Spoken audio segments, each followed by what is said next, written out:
Hello, welcome everyone. Thank you for joining us for tonight's Six to Celebrate tour of Bayside Queens.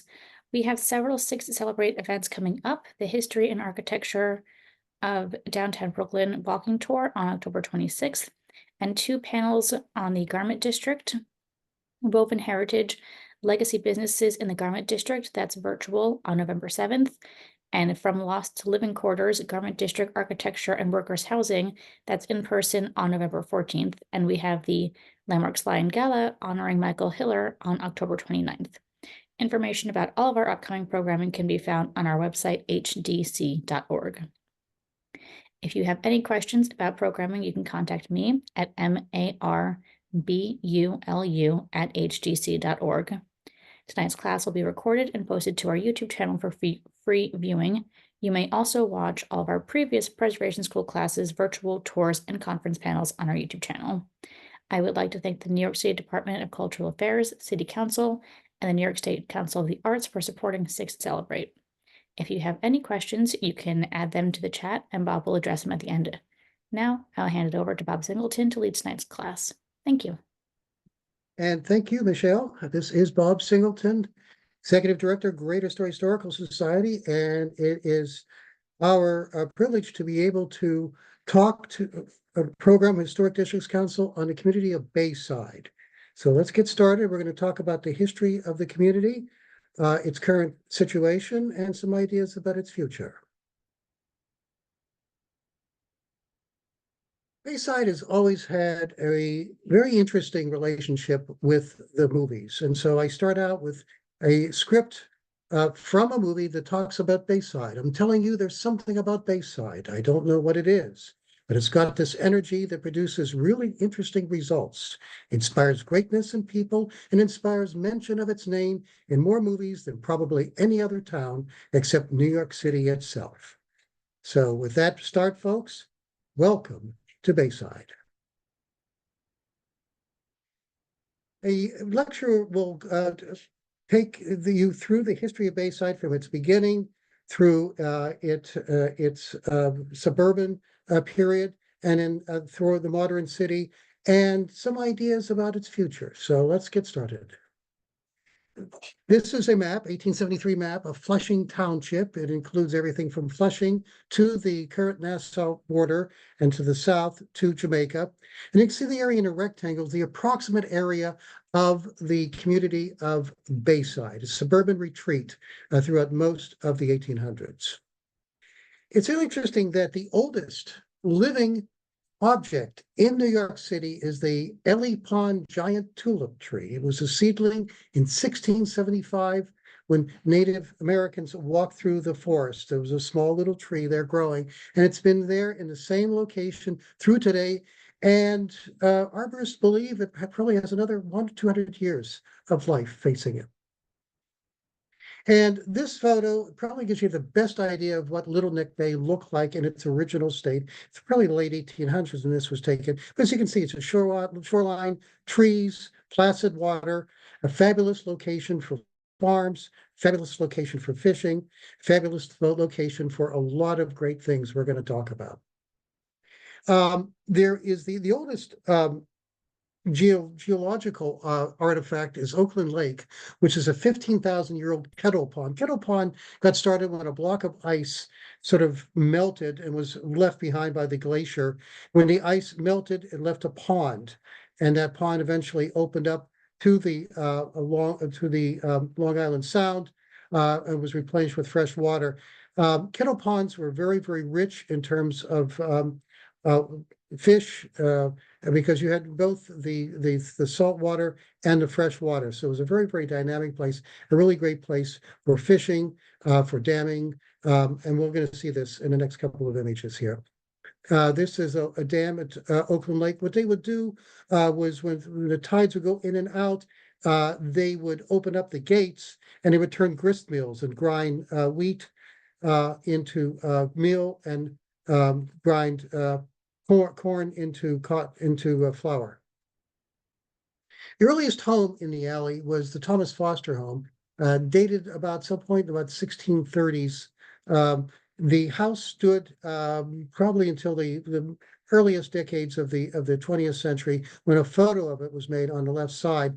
To the right is the tide mills in they called it the alley. It was basically a valley, if you will, that went from Long Island Sound into the heart of Long Island at that area. But a very, very rich farmland, very rich fishing, and very, very productive lands. And to the left is the Berman's County store, one of the earliest stores. People from Long Island would, when they would go to Flushing, would stop by and buy various merchandise here at the store on the way home. To the right is the Berman's homestead in the alley along the pond. So you can see they're very, very wealthy. Interesting story about the house was that they actually allowed a tree to grow up in the middle of the porch. And on the left side there was actually a tree that was sort of sprouting inside the house. There's some really wonderful examples of early architecture in this area. This is the Stone House by the Lawrence family. Lawrences were a very significant family in the North Shore of Long Island. And stone was very, very difficult to bring to these locations because most of Long Island was not rock quarries or anything like that. So this showed that they were very, very wealthy for them to be able to build a home out of stone. The Cornell-Appleton House, 1790s. Many of these homes were built in sections. The section in front of us was probably the earliest section. And then as each generation expanded, they would continuously build a house out 3 or 4 wings to it. This house was at 214th place. This is another picture of the house taken in the latter decades of the 1800s. And this is what the house looks like today. It's still standing. Been some changes. There's a history marker showing that it was built in 1790. Stone House, again, 1822 to 1856. Here's another house from the 1880s. You can just see, again, the wealth that these people had. These were beautiful views overlooking Long Island Sound. And here's Shore Acres, another house that was around from 1850s to the 1930s, when this area really started to develop away from estates to actually, modern tract housing. Another one, Shore Acres. It was actually lasted until 1963. And the Willows, fabulous house, a real Gothic fantasy, as you can see here. Never did, I was able to find out when this house was built or when it was torn down. It's now the location of Bayside Gables, a housing development. The Lawrence family cemetery is another ancient artifact. It dates in the 1830s. Last burial is 1939, being maintained by the Bayside Historical Society. There's an earlier Lawrence family cemetery in Astoria where some graves date from the very late 1600s. One aspect of special attention is Fort Taunton. This is the Officers Club. This is the meeting place of the Bayside Historical Society.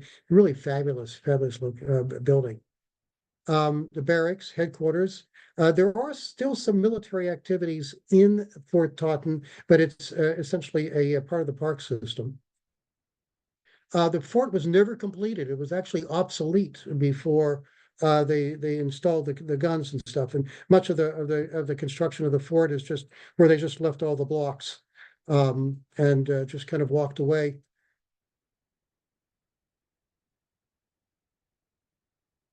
By the way, one other point I want to mention is that there is plans now to connect Fort Taunton to Gantry Park in Long Island City. So that'll be a fabulous walkway along the entire edge of Queens. Along the East River.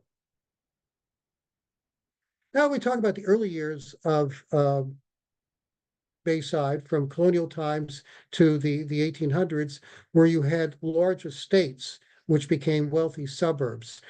This is a very interesting drawing from a book from the 1880s.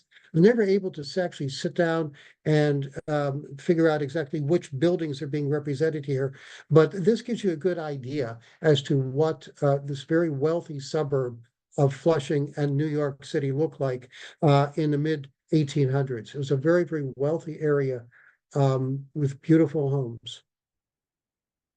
The Corcoran House was really the first waterfront house crab house, if you will.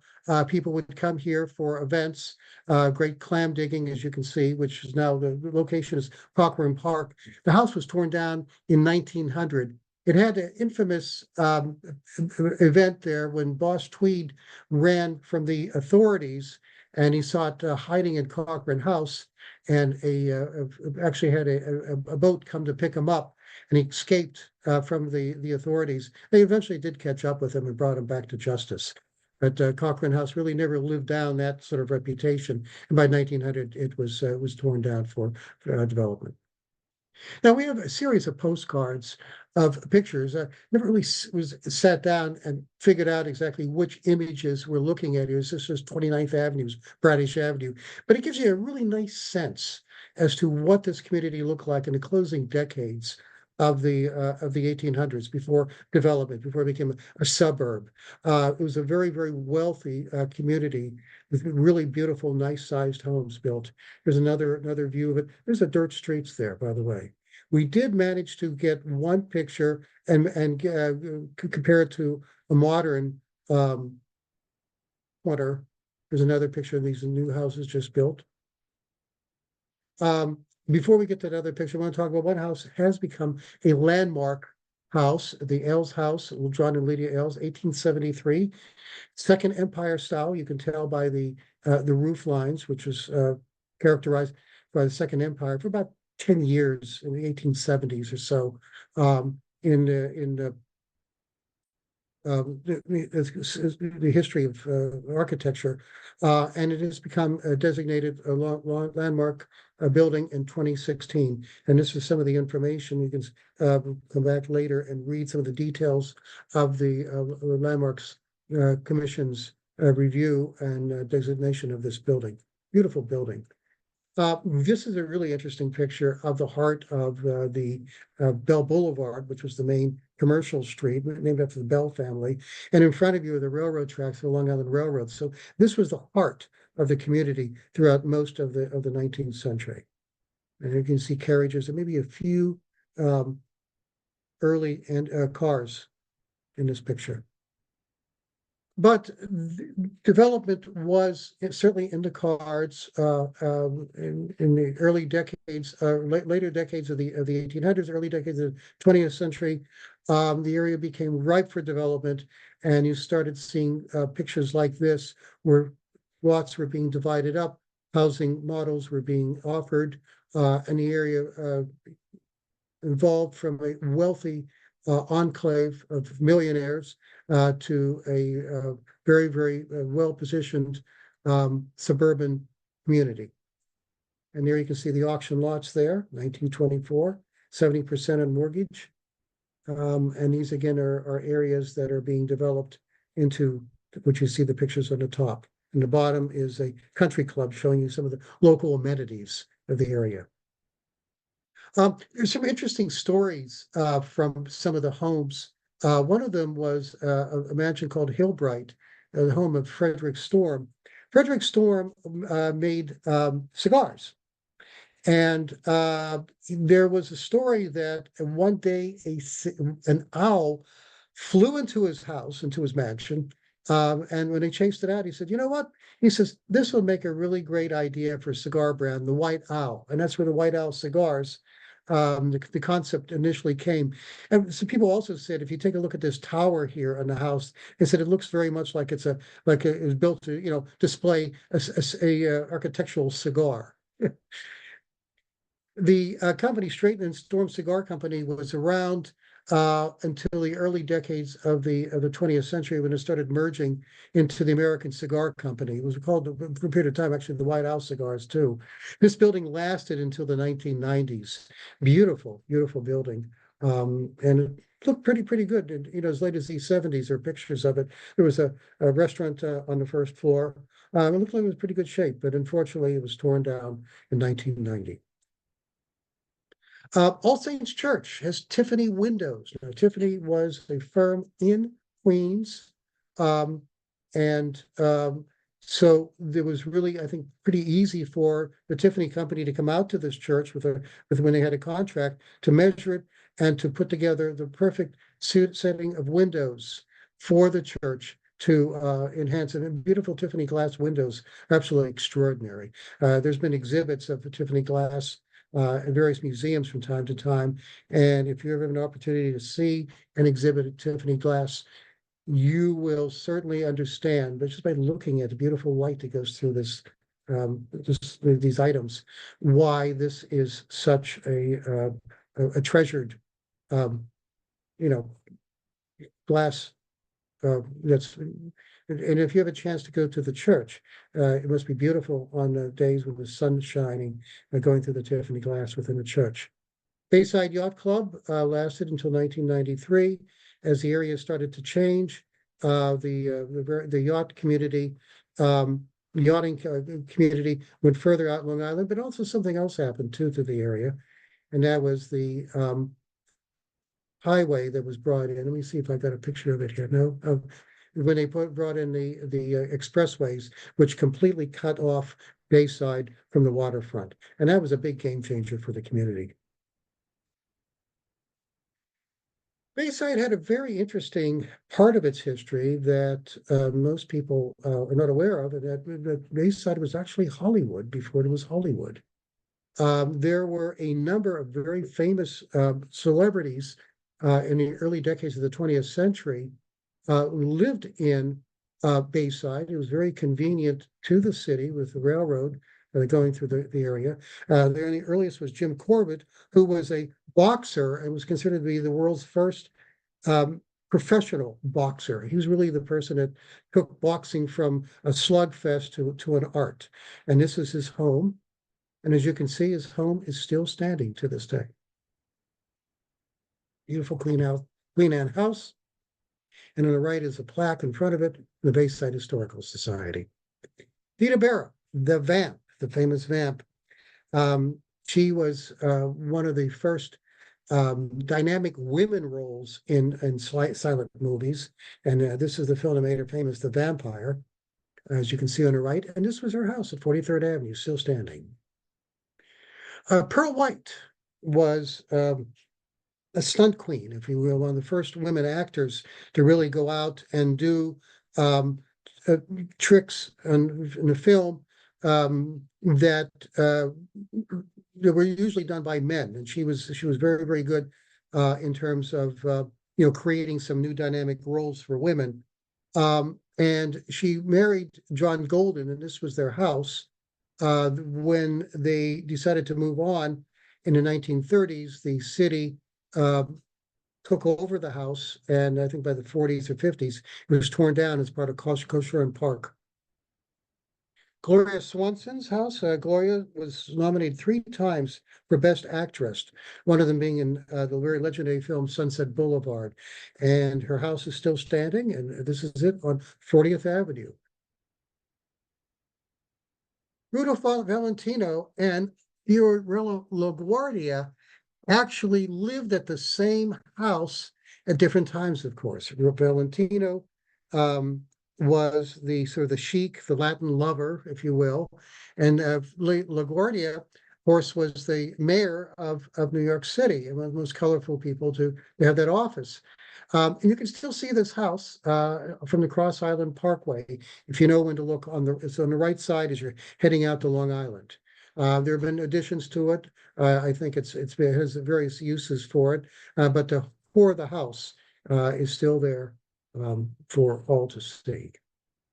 Joseph Schenck, movie producer. Norma Talmadge was an actress. They were married, and this was their house, a large colonial house, 6 bedrooms, had a really great view of Little Neck Bay.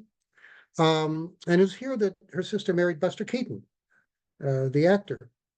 And they said that it was a beautiful place. It had a beautiful view, but they eventually did, I believe, move out to Hollywood with everybody else. And the house was taken over by LaGuardia, and it's still standing there. I tried to get a better picture of it. The best one I can get was an aerial shot. Google Earth is pretty good. And this is the closest I could get of an actual view of the house from the ground, what it looks like today. And the final grouping of famous people that lived in Bayside was W.C. Fields.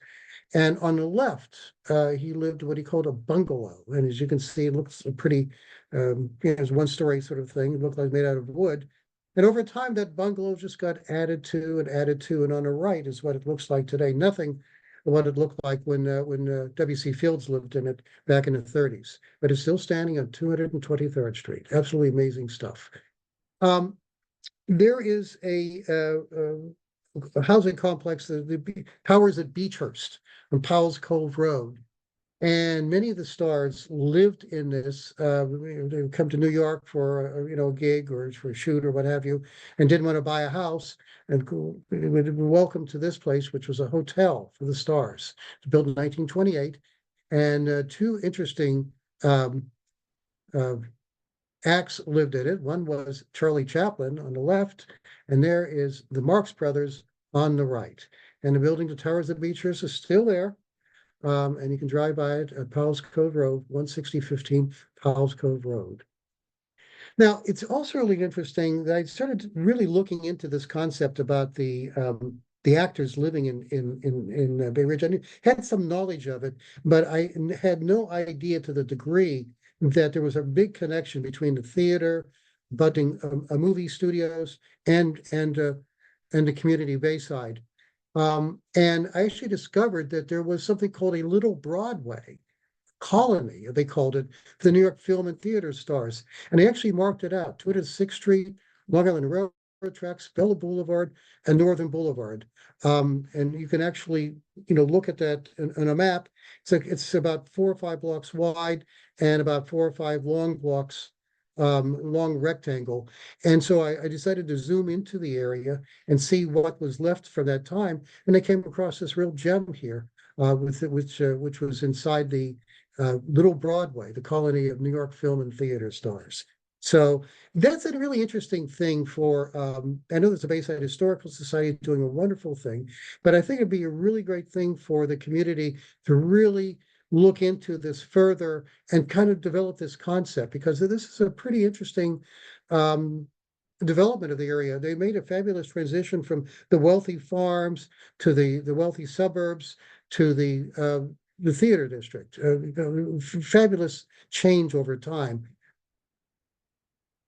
And there were so many people that lived in Bayside. I was actually overwhelmed on it. This is a very interesting map. I know that the Bayside Historical Society worked on this map with a real estate firm, Van Riper. And there is a map of Eastern Queens that has the locations of various actors, actresses, and people of note. And I actually pulled this out. This is just a section dealing with Bayside. The numbers go up to 70, as you can see there. And it's just absolutely incredible. You've got, Groucho Marx, John Barrymore, Buster Keaton, Marie Dressler, Boss Tweed was there. Well, that was when he escaped from water. Francis X. Bushman, Gloria D. Haven. It's absolutely incredible the number of well-known actors and actresses, film directors, screenwriters that lived within this community. Orchestra leaders, absolutely fabulous. And I think this is something that Bayside could really work on in terms of developing some really interesting ideas and concepts to promote the community. But this killed it all here, the Cross Island Parkway. On the left, you see the access they had to Little Neck Bay. You can see the piers that was out there in the water. And to the right, 10 years later, you see the Cross Island Parkway completely cutting the community off from the waterfront. And that was a big game changer. From that point forward, the community was never quite the same. But I really had to show this picture of what happened here. And again, this was a Robert Moses stunt. Bayside today. I come across pictures like this and I say, my goodness, this is Bayside. And it looks like, you're completely outside of New York somewhere, in the Adirondacks, what have you. Looks like there's a mountain full of trees there. This is just Alley Pond near Oakland Lake, as you can see, Cloverdale Boulevard. Bayside surprises you with images like this. It's just absolutely fabulous place to do a study on, an absolutely fabulous place to walk through, and I'm certain a fabulous place to live in. This is a designated New York City landmark, Bell family's 1904 Cobblestone House. And you can read the report by the New York City Landmarks Commission. Just an absolutely fabulous house. A tremendous amount of work must have went into putting that cobblestone exterior to it, but very unique house, and I'm sure a very solid place. I also, when I had those old postcard pictures, I also tried to do some then and now stuff. And I got stuff like this at Bell Boulevard and 36th Avenue. And there you can see a street sign there at the corner. And behold, it's still there today, even though everything has been changed except for the intersection. There's an apartment building replacing the house that was there. It's really wonderful when you start doing research to find these little tokens like this that can tie the then with the now. And Bayside is just full of these wonderful surprises like this. I've done some surveys of different communities, and Bayside has just been a real favorite here because of so many different levels. Here's one of the streets I was able to match up a historic street with a contemporary street. And you can see on the left what the area looked like really before it really had paving. It just had sidewalks. These are, trees are just planted. Looks like this area was just put into housing in the last, within the last 5 years. And on the right, you can see those same trees mature. You can see the housing changed. Some buildings remain, others are different. This is Bayside Manor. But as one of the interesting things is also this is a really great study for urban geography, geology, whatever you want to call it, seeing how a neighborhood changes over time. You have a lot of interesting examples of some of the original architecture, such as this house here at 33rd Road. A friend of one of our associates, I forgot, New York, took a picture of this house, had an address on it a couple of years ago, and I went back. And I couldn't find this. I mean, I looked at this house and said, how charming. It looks like, the hobbits live in there. It looks like one of those houses with a really unique roof to it. It's just such an absolutely adorable house. It doesn't exist anymore. And I was not able to match up the address with the building that was there now. But I was able to do that with some other buildings. And here's, for example, change. Where on the left is the house in 2014. Again, this Google Earth is just phenomenal. And I went back to the same location, August 22nd, and the house is gone and something else has replaced it. Now, this leads us to an interesting thing. What is good? What is bad? Can change be a good thing? Can change damage things? It leads to many, many arguments. And that's the really unique thing about Bayside is that it makes you think about a community, its past, its heritage, what's there now, and its potential future, and how communities can change. So as a study, Bayside was one of my favorite communities that I've actually sat down and taken a look at. So this is really a lot of fun. I hope to share some of these ideas with you in this portion of the talk. Bayside tomorrow. Wow. There's a lot of things going on in Bayside. Demographic shifts, generational changes. And a lot of houses are being positioned for a new group of people to move into a community. Always new groups. That's a sign of a healthy community. New groups of people continuously move in and reestablish, reset the community. This is one example where on the left, you had a house sort of sitting there, white paint, a tree in front of it, kind of hiding the house.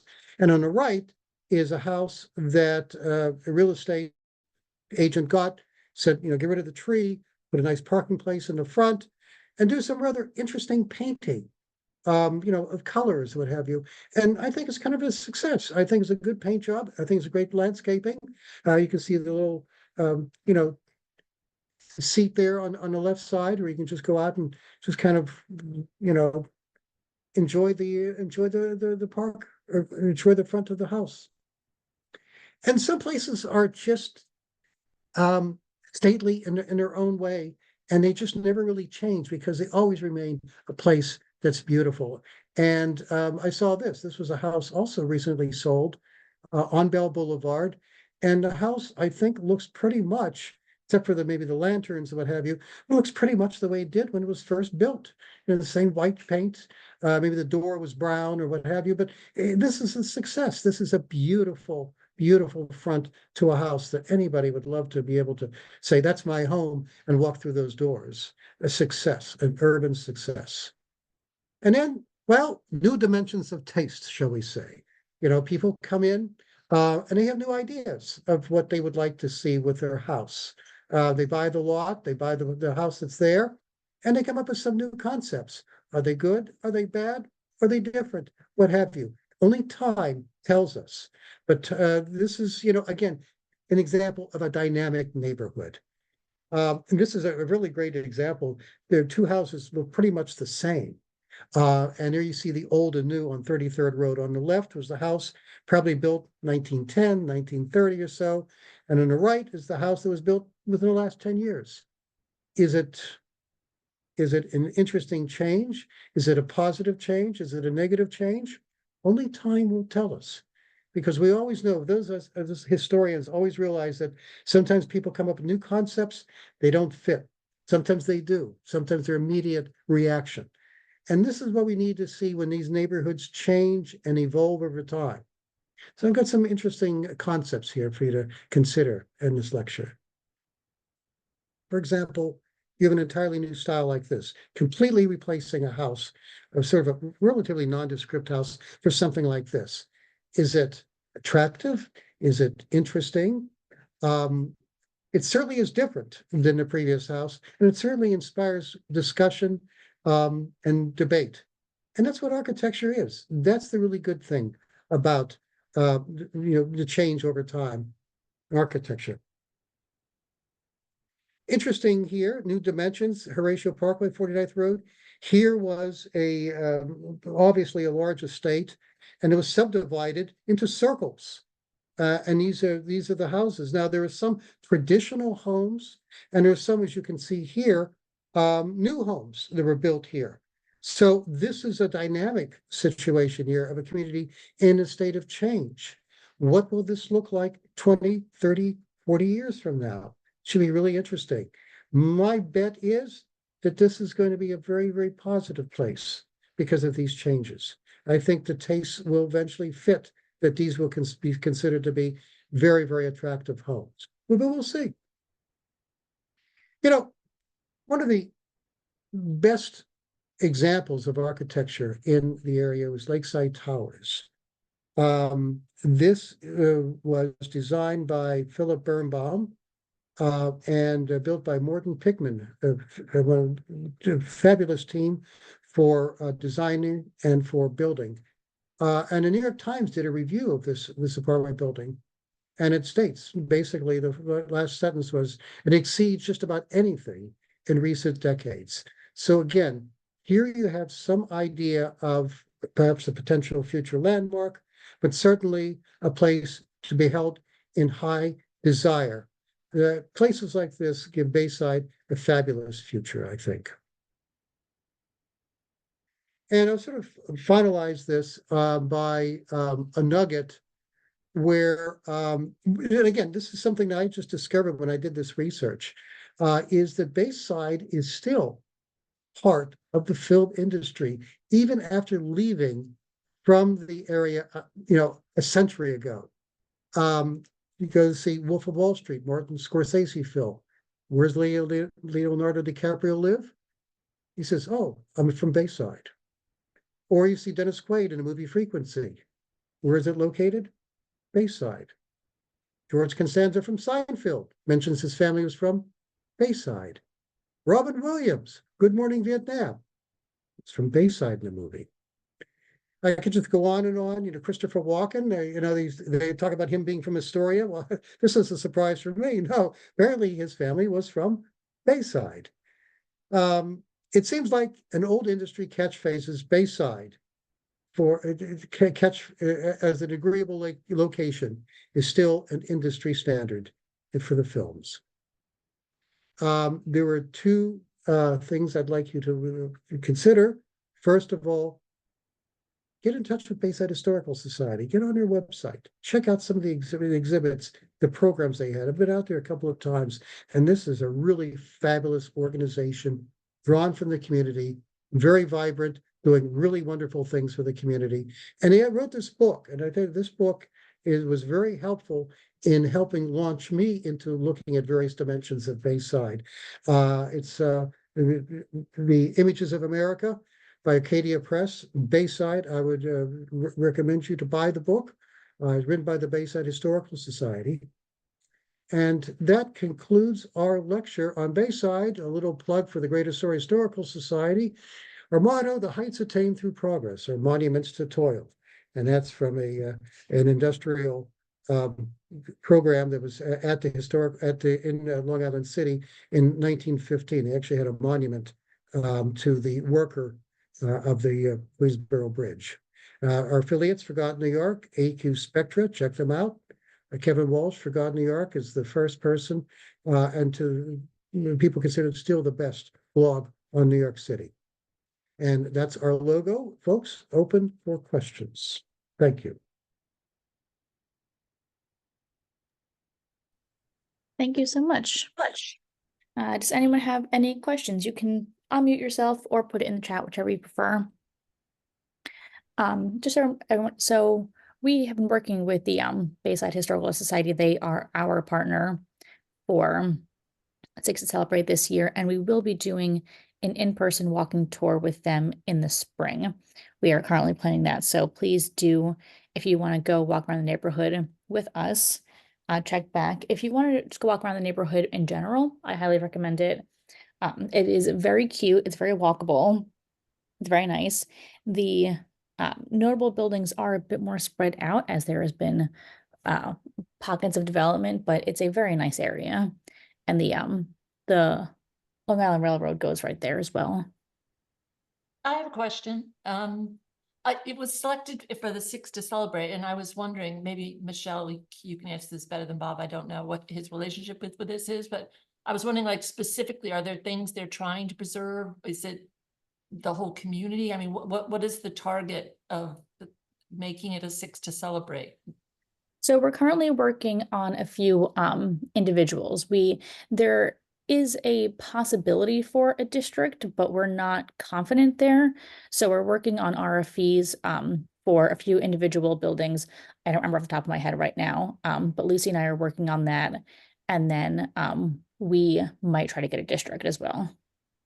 Yeah, they presented at one of the meetings, and I actually thought this was going to be showing the buildings that you were considering suggesting for landmarking. So, but that's okay. I mean, it's very interesting, very interesting. Thank you. Yeah, we'll probably talk more about it at board meetings, so you might hear more separately, but yeah, not through the tour. Okay.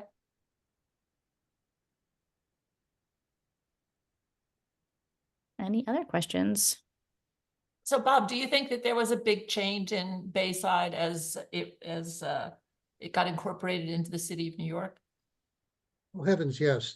Yeah, that's, that really happened to all the communities, that's in Queens. And you can even look at Nassau and Suffolk too. I mean, they've become part of New York formally, but the influence of New York is just, just goes out for miles and miles and miles.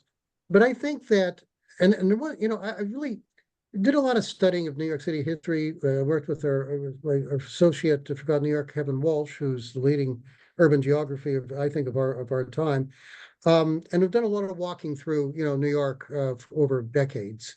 And I have to say, this was such a charming lecture to do about a really interesting community. I'd been to Bayside, like everybody, a number of times. I've been to Bayside Historical Society, and really respect what that organization has done. But this really opened my eyes up, to what a really interesting community Bayside is. And it's going through transition, but it's going through transition kind of almost elegantly compared to other areas that's going through, change. And so I it's really interesting, like the way the film industry after decades of leaving Bayside, still has it as almost like a running gag within the, the fellowship of the film industry. Oh yeah, well, where do you live? Well, tell me you live Bayside, that kind of a thing. So I think that's pretty cool. So I just gleaned just one positive thing after another from this exercise, and I really want to thank the the organization there, HDC, to give us the opportunity to they said, what neighborhood would you like to do? And I knew Bayside might have some interesting things, but I had no idea what I ran into in this thing, and this was just a real joy to do it. I hope to be able to do similar programs in other neighborhoods in the future like this. Thank you so much. Anybody Greatly else? appreciated. We do love doing virtual tours with you. We also offer everyone just to know we have several other virtual tours that Bob has done for us, all available on our YouTube channel. Thank you.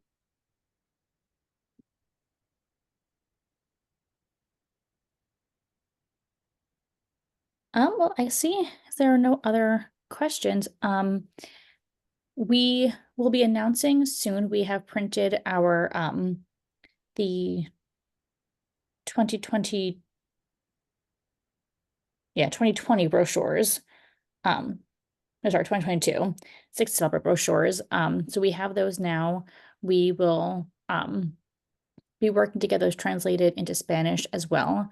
So those will be available for purchase or download on the 6 Celebrate website soon.